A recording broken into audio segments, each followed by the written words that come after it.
Assalamualaikum warahmatullahi wabarakatuh.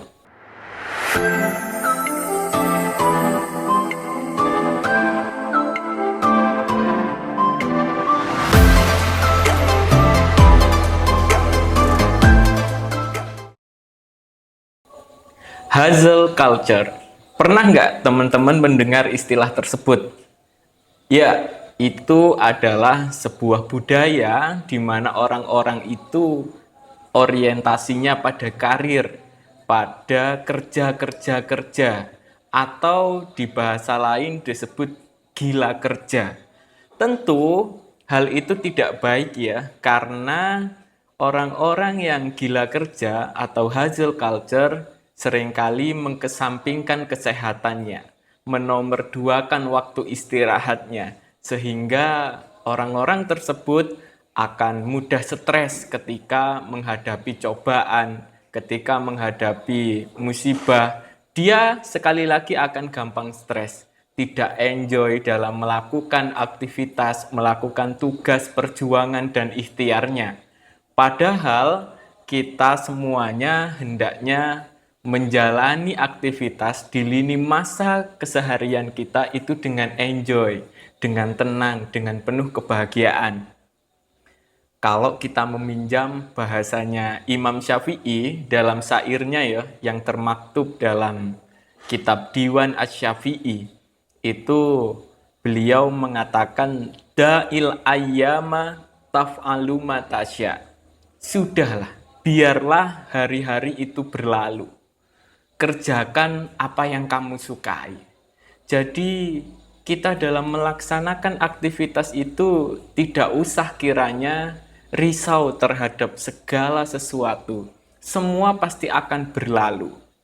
Pagi, siang, malam, mari kita kerjakan rutinitas kita dengan enjoy, dengan tenang, tanpa mengkhawatirkan semuanya. Watib nafsan. Terus kemudian kita juga diperintah untuk lapang dada.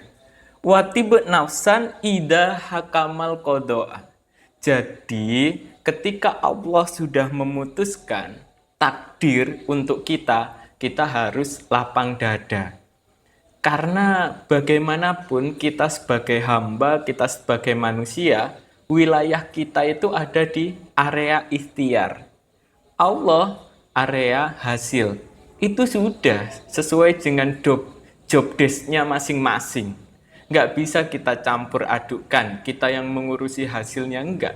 Kita sebagai hamba, tugas kita adalah berusaha, berikhtiar, berjuang. Untuk hasilnya, nanti Allah lah yang menentukan. Kita semuanya punya doa.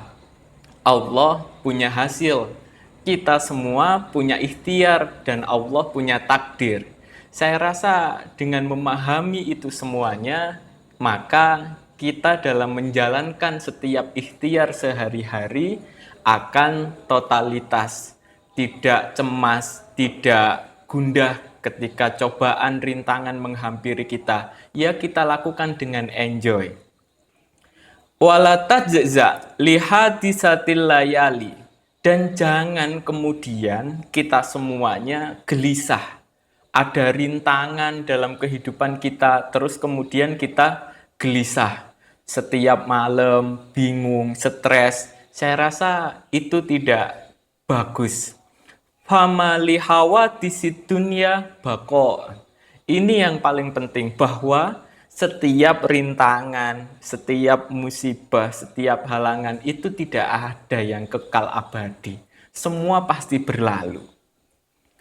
Kalau teman-teman tahu ada sebuah cerita yang masyhur kala itu ya, ada seorang sufi yang sowan terhadap raja.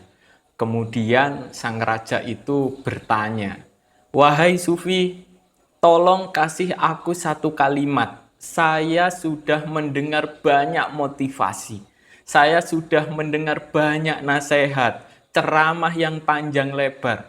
Tapi saya pengen kamu memberikan satu kalimat saja yang itu relate, yang itu akan bisa saya gunakan kapanpun dan dimanapun." Nah, ditanya begitu, sang sufi itu menjawab satu mantra yang itu diucapkan kepada sang raja. Dan satu mantra itu adalah semua pasti akan berlalu. Suatu kalimat yang sederhana, teman-teman, tapi punya banyak makna, banyak hikmah. Kenapa? Kalau kita semuanya menyadari bahwa semua ini pasti akan berlalu, nggak ada ceritanya kita khawatir, kita stres. Toh juga, karena ini sebuah roda kehidupan, kadang di atas, ketika kita ada di puncak karir, sekali lagi, semua ini juga pasti akan berlalu. Kita tidak melakukan selebrasi yang berlebihan. Kita perbanyak syukur. Ketika kita berada di titik terendah kita, titik bawah, ya kita tidak perlu untuk stres yang berlebihan sampai seakan-akan dunia ini mau kiamat begitu. Wakun rojulan alal ahwali jaldan. Ini yang paling penting adalah setiap rintangan, setiap cobaan. Wakun rojulan alal ahwali jaldan. Kita semuanya itu diperintahkan untuk kuat dalam menghadapi cobaan hidup, rintangan. Harus kuat. Di dunia sufi itu ada istilah amor fati. Amor fati itu tidak hanya menyukai, tidak hanya menerima cobaan, tapi juga mencintai cobaan-cobaan dari Allah Subhanahu wa Ta'ala. Itu di dunia sufi.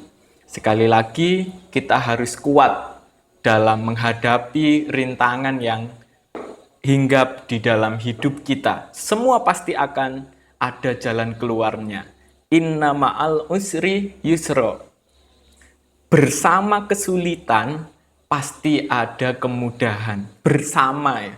Jadi ini dua hal yang akan bergandengan, bahwa setiap cobaan yang menghampiri kita pasti akan ada yang namanya jalan keluar.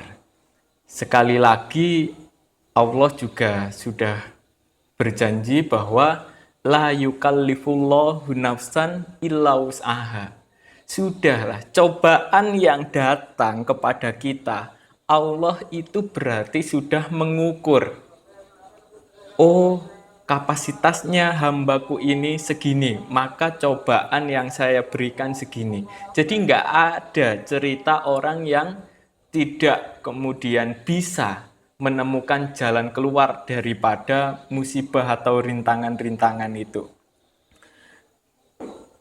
Terus kemudian wasimatu kasamahatu wal wafa. Kita semuanya harus rendah hati dan hendaklah kita semuanya setia menjadi karakter, menjadi budi pekerti kita.